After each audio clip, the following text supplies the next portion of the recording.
असतो मा सद्गमय तमसो मा ज्योतिर्गमय मृत्योर्मा अमृतं गमय।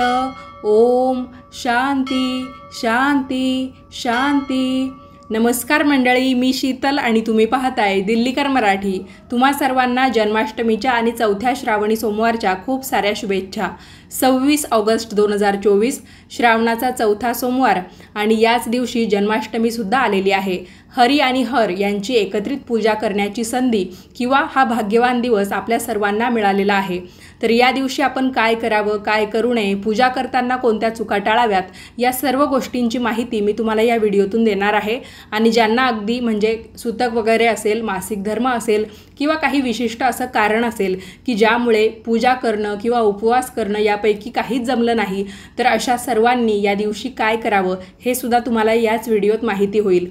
तेव्हा व्हिडिओ पूर्ण पहा। व्हिडिओ पाहत असताना सर्वांनी कमेंट्समध्ये लिहा ओम नमो भगवते वासुदेवाय। चला तर मग व्हिडिओला सुरुवात करते। मंडळी, यंदा म्हणजे 2024 या वर्षामध्ये श्रावणाच्या चौथ्या सोमवारी मध्यरात्री 12 वाजेपासून साधारणतः पाऊण वाजेपर्यंत आपल्याला बाळकृष्णाच्या जन्माची पूजा करायची आहे।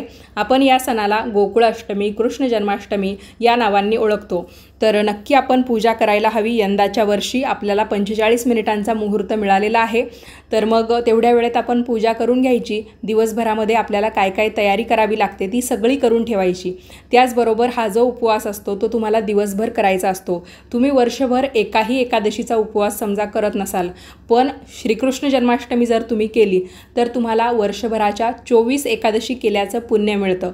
त्यामुळे ज्यांनी अजूनपर्यंत कधीही जन्माष्टमीचा उपवास केलेला नाही आहे त्यांनी उपवास अवश्य करा।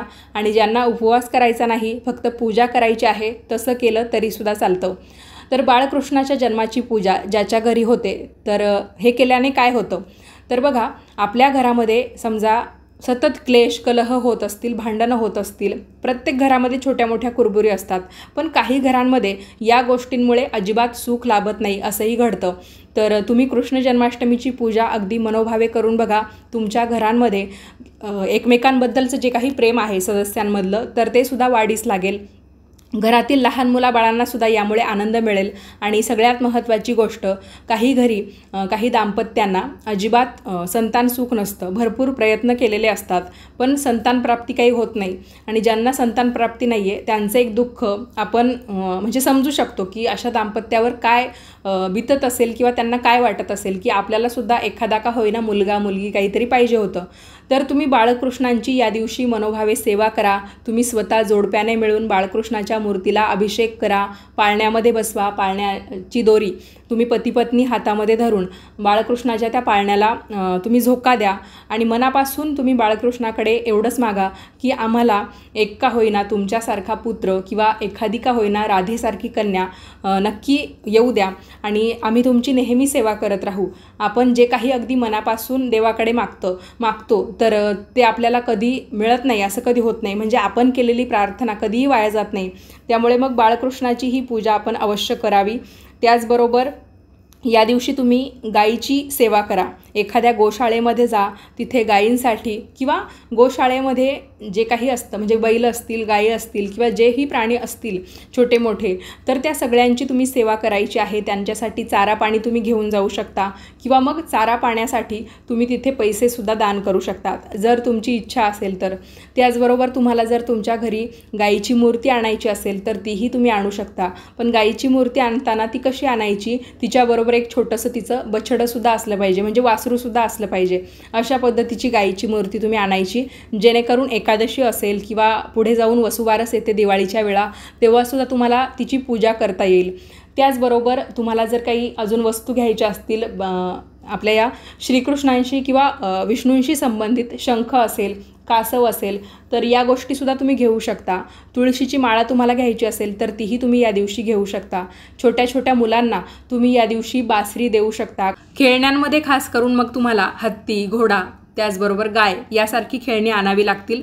तुम्ही अगदी लहानपणापासूनचा विचार जर करत असाल तर बघा, आपण गणपती असेल किंवा जन्माष्टमीचा सण असेल तर त्यावेळेस जी काही आरास करायचो त्यामध्ये ही खेळणी असायचीच म्हणजे असायचीच।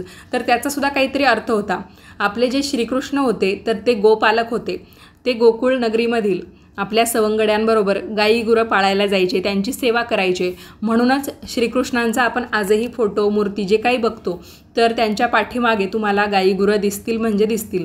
तर मग तुम्हीसुद्धा जन्माष्टमीच्या निमित्ताने ही खेळणी आणू शकता आणि पूजा वगैरे झाल्यावर तुमच्या घरातील लहान मुलांना खेळण्यासाठी किंवा मग तुम्ही जन्माष्टमीच्या निमित्ताने तुमच्या घरी अजून कुणाला बोलवलेलं असेल, लहान मुलं बाळं असतील त्यामध्ये, किंवा बाहेर जरी तुम्ही गेलात तर बरीच अशी लहान मुलं बाळं आपल्याला दिसतात, तर त्यांनासुद्धा ती भेट म्हणून देऊ शकता. कधीकधी काय होतं, आपल्या घरातील लहान मुलाबाळांना आपण भरपूर काही खेळणी आणतो, पण काही खेळणी अर्थपूर्ण नसतात. म्हणजे उगीचच आता काही पण निघाली आहेत खेळणी म्हणून आपण घेऊन येतो. पण ही जी खेळणी आपण त्यांना जर घेऊन दिली, हत्ती घोडा, तर मग त्यांना प्राण्यांची सुद्धा ओळख यामुळे होईल. आणि काही मुलं आपण बघतो, लहान मुलं बाहेर रस्त्यावर, तर त्यांना खूप लहान वयामध्ये काही पण काम करावं लागतं की जे त्यांचं शिकण्याचं वय आहे, खेळण्या बागडण्याचं वय आहे. तर बरीचशी अशी मुलं आपल्याला रस्त्यावर भटकताना काही पण मागताना आपल्याला दिसून येतात. तर अशा मुलांनासुद्धा तुम्ही ही खेळणी वितरित करू शकता, भेटवस्तू देऊ शकता. या दिवशी तुम्ही गोरगरीब लोकांना अन्नदानसुद्धा करू शकता. अन्नदान असेल, पाण्याचं दान असेल, तर हे सगळ्यात मोठं दान मानलं जातं. आणि जन्माष्टमीच्या दिवशी तुम्ही जर असं काही दान केलं तर तुमच्या पदरी नक्कीच पुण्य पडणार आहे. घरी आपण काय काय करू शकतो, तर घरी सगळ्यात उठल्यानंतर तुम्हाला सर्वप्रथम सूर्यदेवांना अर्घ्य द्यायचं आहे, तुळशीची पूजा करायची आहे. या दिवशी तुम्ही तुळशीला पाणी घातलं तर काही हरकत नाही, पण तुम्ही या दिवशी तुळशीची पानं तोडायची नाही आहे. त्याचबरोबर तुळशीची पानं समजा जर तुम्हाला आता तोडायची असेल, कारण आदल्या दिवशी रविवार आणि सोमवारी जन्माष्टमी, तर मग काय होतं, आपल्या समजा लक्षात राहिलं नाही, तुळशीची पानं आपण शनिवारी तोडून ठेवायला पाहिजे होती. तर मग काय करायचं, तुळशी मातेची माफी मागून तुम्ही ती पानं तोडू शकता. आपल्या चॅनलवर सुद्धा मी एक व्हिडिओ दिलेला आहे. समजा काही कारणांमुळे महिलांना स्वतःला तुळशीची पानं तोडावी लागली तर काय उपाय करायचा किंवा कोणती गोष्ट करायची, तर मग तुम्ही ती करा. किंवा मग साधं सोपं तुम्ही तुळशी मातेची माफी मागा की पूजेसाठी म्हणून आम्हाला ही तुळशीची पानं लागत आहे. किंवा मग तुमच्याकडे पूजेच्या तुळशींव्यतिरिक्त अजून तुळशीची झाडं असतील तर त्यांची पानं तुम्ही तोडा. पूजेच्या तुळशीची पानं तोडू नका. आणि एकच तुळस तुमच्या कुंडीमध्ये असेल तर मग तुम्ही काय करायचं, तुमच्या घरातील लहान मुलाबाळांकडून किंवा पुरुषांकडून सुद्धा तुळशीची पानं तोडून घेऊ शकता. पण पानं कुणीही तोडली, म्हणजे महिलांनी तोडली, लहान मुलांनी तोडली किंवा पुरुषांनी तोडली, तरी पण काळजीही घ्यायची की आपली नखं तुळशीची पानं तोडताना त्या रोपाला लागू देऊ नका. आणि अगदी सावकाशपणे तुळशी मातेची माफी मागून मगच तुम्हाला ती पानं तोडायची आहे. आणि बघा, श्रीकृष्णांना आपण एक तुळशीचं पान वाहिलं काय आणि 1000 तुळशीची पानं वाहिली काय, अर्थ तोच होतो. त्यामुळे मग जन्माष्टमी आहे, भरपूर सारी पानं तुळशीची तोडून घ्या. असं काही करू नका. नैवेद्याला लागतील तेवढी आणि देवाला पाहिजे तेवढं 1-2 पानं तुम्ही तोडून ठेवू शकता. बाकी जास्तीची पानं तोडून तुळशीच्या रोपाला तुम्ही हानी पोहोचवू नका. बऱ्याच घरी तुळशीच्या कुंडीभोवती एखादा लाल रंगाचा कपडा वस्त्र म्हणून गुंडाळला जातो किंवा मग तुळशीच्या ज्या फांद्या असतात त्यांच्या भोवतीसुद्धा लाल पिवळ्या रंगाचा कलावा म्हणजे धागासुद्धा बांधला जातो. तर या दोन्ही गोष्टींचा अर्थ एक आपण तुळशी मातेला वस्त्र अर्पण केलेला आहे असा होतो. आता तुळशी विवाह होऊन बरेचसे दिवस झालेले आहे. कार्तिक महिन्यामध्ये पौर्णिमेला किंवा मग कार्तिक एकादशीपासून कार्तिकी पौर्णिमेपर्यंत आपण तुळशीचं लग्न करत असतो. तर तेव्हा समजा तुम्ही तुळशी मातेला हे वस्त्र गुंडाळलेलं असेल तर आता वेळ आहे तुम्ही ते वस्त्र बदलण्याची. तर तुम्ही ते तुळशीभोवतीचं कापड काढून घ्या, दुसरं नवीन कापड लाल किंवा पिवळ्या रंगाचं तुळशी मातेला लावू शकता. या दिवशी तुळशी मातेची पूजा करायला अजिबात विसरू नका, कारण तुळशी माता भगवान श्रीकृष्णांसोबत कायमस्वरूपी आहे आणि आपली जी तुळशी माता आहे ती माता लक्ष्मीच आहे असं समजून आपण तिची एक सौभाग्यकारक वनस्पती म्हणून पूजा करत असतो. महिलांसाठी तुळशीचं महत्त्व काय आहे हे महिलांनी नक्की समजून घेतलेलं असेल की तुम्ही दररोज तुळशीची पूजा करता म्हणजे तुळशी मातेकडे काय मागता. पूर्वीच्या महिला आपलं जे काही सुखदुःख असेल, कुणी समजा आपल्याला मैत्रीण नाही आहे, आजकाल तरी आपण भरपूर ठिकाणी फिरतो, आपल्या मैत्रिणींकडे जाऊन येतो, पण पूर्वीच्या काळच्या ज्या महिला होत्या त्या तुळशी मातेला आपलं काही सुख दुःख जे काही असेल ते सगळं सांगायच्या. आणि समजा कुठे बाहेर गेल्या, म्हणजे बाहेर अर्थाने की माहेरी वगैरे गेल्या, 2-4 दिवसासाठी कुठे गावी गेल्या, तरी पण आपल्या घराचं रक्षण कर, आपल्या घरातील मंडळींची काळजी घे, हे सुद्धा बऱ्याचशा महिला तुळशीजवळ सांगून जायच्या. काही वाईट स्वप्न पडलं, काही अनपेक्षित घटना तिच्या आयुष्यामध्ये घडत असतील तर याची सगळी कहाणी या महिला तुळशीजवळ सांगायच्या. त्यामुळे तुळशी मातेची पूजा या दिवशी करणं आलंच ते अजिबात विसरू नका. तुळशीजवळ तुपाचा दिवा लावा आणि शक्य झाल्यास तुळशी मातेला 1 किंवा 3 प्रदक्षिणा तुम्ही अवश्य मारायच्या आहेत. ज्यांच्याकडे तुळशीला प्रदक्षिणा मारायला जागा नसेल त्यांनी तुळशीची पूजा करून तुळशीसमोर उभं राहून जसं आपण घाली लोटांगण वंदिन चरण यासाठी स्वतःभोवती असं गोलगोल फिरत असतो बघा, त्याच पद्धतीने स्वतःभोवती तुम्ही 1 किंवा 3 राऊंड म्हणजे 3 गोलाकार मारू शकता आणि त्या पद्धतीने तुम्ही तुळशीची प्रदक्षिणा पूर्ण करू शकता. आपल्या घराच्या समोर किंवा मग देव्हाऱ्यासमोर या दिवशी गोपद्म म्हणजे गाईची 33 पावलं काढायला विसरू नका. तसं बऱ्याच महिलांची सध्या व्रतवैकल्य चालू असतील चातुर्मासातली, त्यामध्ये गोपद्म व्रतसुद्धा तुम्ही करत असाल. मी सुद्धा तुम्हाला गोपद्म व्रताची माहिती दिली होती की त्याचं महत्त्व काय आहे, महात्म्य काय आहे. पण मग ज्यांनी नसेल केलेलं तर त्यांनी जन्माष्टमीच्या निमित्ताने का होईना गोपद्म अवश्य काढा. कारण गोपद्म व्रत जे आहे ते स्वतः श्रीकृष्णांनी आपल्या बहिणीला म्हणजे सुभद्रेला करायला लावलं होतं आणि त्याची महतीसुद्धा समजावून सांगितली होती. तर आपल्या रांगोळीमध्ये या दिवशी गाईची 33 पावलं नक्की काढा आणि त्यांचीसुद्धा हळदी कुंकू वाहून पूजा करा. श्रीकृष्णांची पूजा असेल किंवा भगवान श्रीहरी विष्णूंची पूजा असेल, गणपतीची पूजा असेल तर यामध्ये स्वस्तिकला खूप जास्त महत्त्व आहे. स्वस्तिक म्हणजे चैतन्याचं, मांगल्याचं प्रतीक आणि स्वस्तिकमधला प्रत्येक भाग म्हणजे स्वस्तिकच्या रेषा असतील, बिंदू असतील, साईडच्या ज्या 2 रेषा असतील तर प्रत्येक गोष्टीला काहीतरी अर्थ आहे. त्यामुळे स्वस्तिक काढताना ते बरोबर काढा आणि स्वस्तिक आपल्याला आपल्या घराच्या मुख्य दरवाजावर काढायचं आहे. पूजा करताना सुद्धा तुम्ही जे काही पूजेचं ताट तयार करता तर त्यामध्ये सुद्धा तुम्ही हळदी कुंकवाने स्वस्तिक काढू शकता. बाळकृष्णांना हळदी कुंकू यापैकी काही न लावता तुम्हाला फक्त चंदनाचा गंध किंवा अष्टगंधाचा गंध लावता येईल. काळ्या बुक्क्याचा गंधसुद्धा आपण श्रीकृष्णांना लावू शकतो. यामुळे काय होतं, काळा रंग की ज्यामुळे नजर लागत नाही. आपण सुद्धा आपल्या घरात लहान मुलं असेल की सर्वांनाच ते प्रिय असतं, हवंसं वाटतं आणि कुणाचीही दृष्ट त्याला लागू नये म्हणून काळा गंध किंवा काजळाचा टिपका ज्याला तीट लावणं असं म्हणतात तर ती लावत असतो. तेव्हा मग आपण बाळकृष्णांना सुद्धा गंध म्हणून काळ्या बुक्क्याचा गंध नक्कीच लावू शकतो. त्याचबरोबर नैवेद्यामध्ये शक्यतो पारंपरिक पदार्थ बनवण्याचा प्रयत्न करा. यामुळे काय होईल, आपल्या घरामध्ये जी आपली मागची पिढी आहे, लहान मुलं बाळं आहेत, त्यांनासुद्धा त्या पदार्थांची ओळख होईल आणि त्यानिमित्ताने आपण बाळकृष्णांच्या ज्या काही कथा आहेत गोकुळामधल्या त्यासुद्धा सांगू. जसं की तुम्ही जर दही पोहे बनवले तर त्यानिमित्ताने तुम्ही तुमच्या घरातील लहान मुलाबाळांना श्रीकृष्ण आणि त्यांचे मित्र सुदामा यांची कथा सांगू शकतात.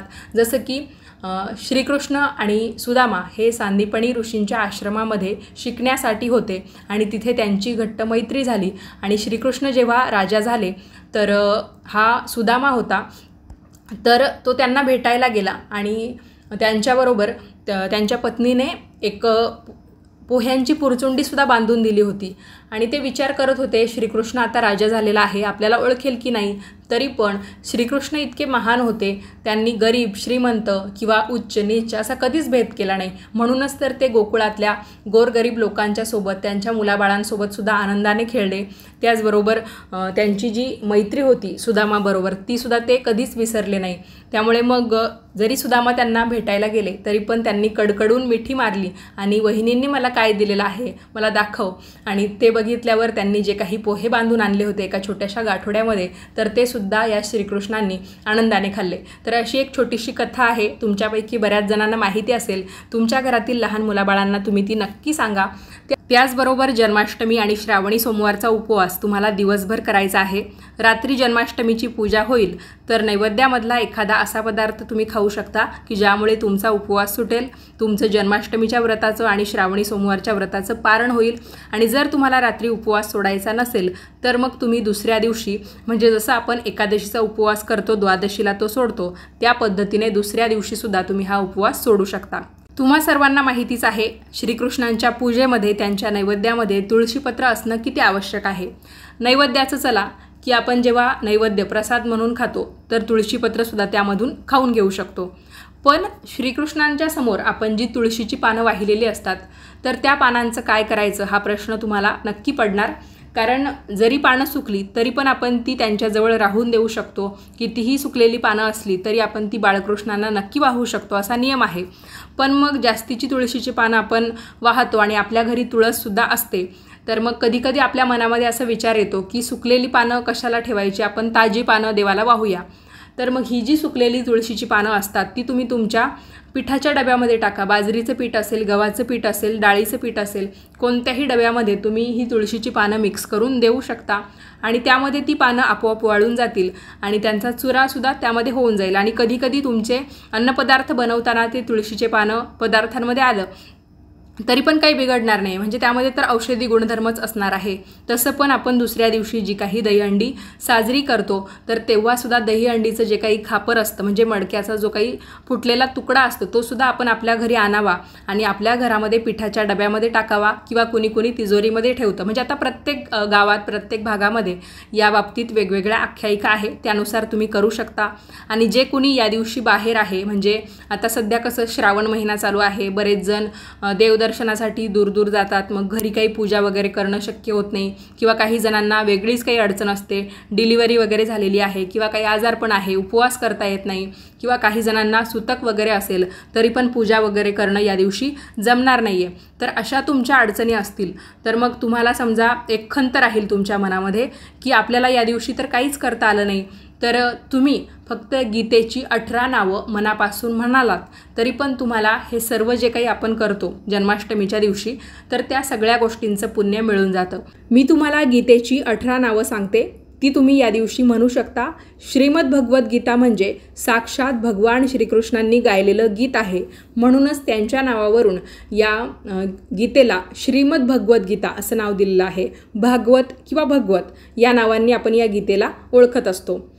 तर पहिलं नाव आहे गीता, दुसरं नाव आहे गंगा, तिसरं गायत्री, चौथं सीता, त्यानंतर 5वं आहे सत्य, 6वं आहे सरस्वती, 7वं आहे ब्रह्मविद्या, 8वं आहे ब्रह्मवाहिनी, त्यानंतर 9वं आहे त्रिसंध्या, 10वं आहे मुक्तगिहिनी, 11वं आहे अर्धरामात्रा, 12वं आहे चिदानंदी, 13वं आहे भवांगी, 14वं आहे भयनाशिनी, 15वं आहे चिरा, 16वं आहे परा, 17वं आहे अनंता आणि 18वं आहे तत्वज्ञान मंजिरी. अशा पद्धतीची 18 नावं तुम्ही एकामागोमागे एक या श्रीकृष्ण जन्माष्टमीच्या निमित्ताने म्हणू शकता. नामस्मरण करण्याला कोणत्याही प्रकारचं सुतक, विटाळ, सोयर यापैकी काहीच प्रकार नसतो, त्यामुळे तुम्ही ही गीतेची 18 नावं तुमच्या बाबतीत कोणताही सुखाचा दुःखाचा प्रसंग असेल तरी पण नक्की म्हणू शकता. व्हिडिओ तुम्हाला कसा वाटला ते कमेंट्स करून सांगा आणि याच पद्धतीचे धार्मिक आध्यात्मिक व्हिडिओ पाहण्यासाठी आजच दिल्लीकर मराठी या यूट्यूब वाहिनीला सबस्क्राईब करा. व्हिडिओ पाहिल्याबद्दल तुम्हा सर्वांचे खूप खूप धन्यवाद.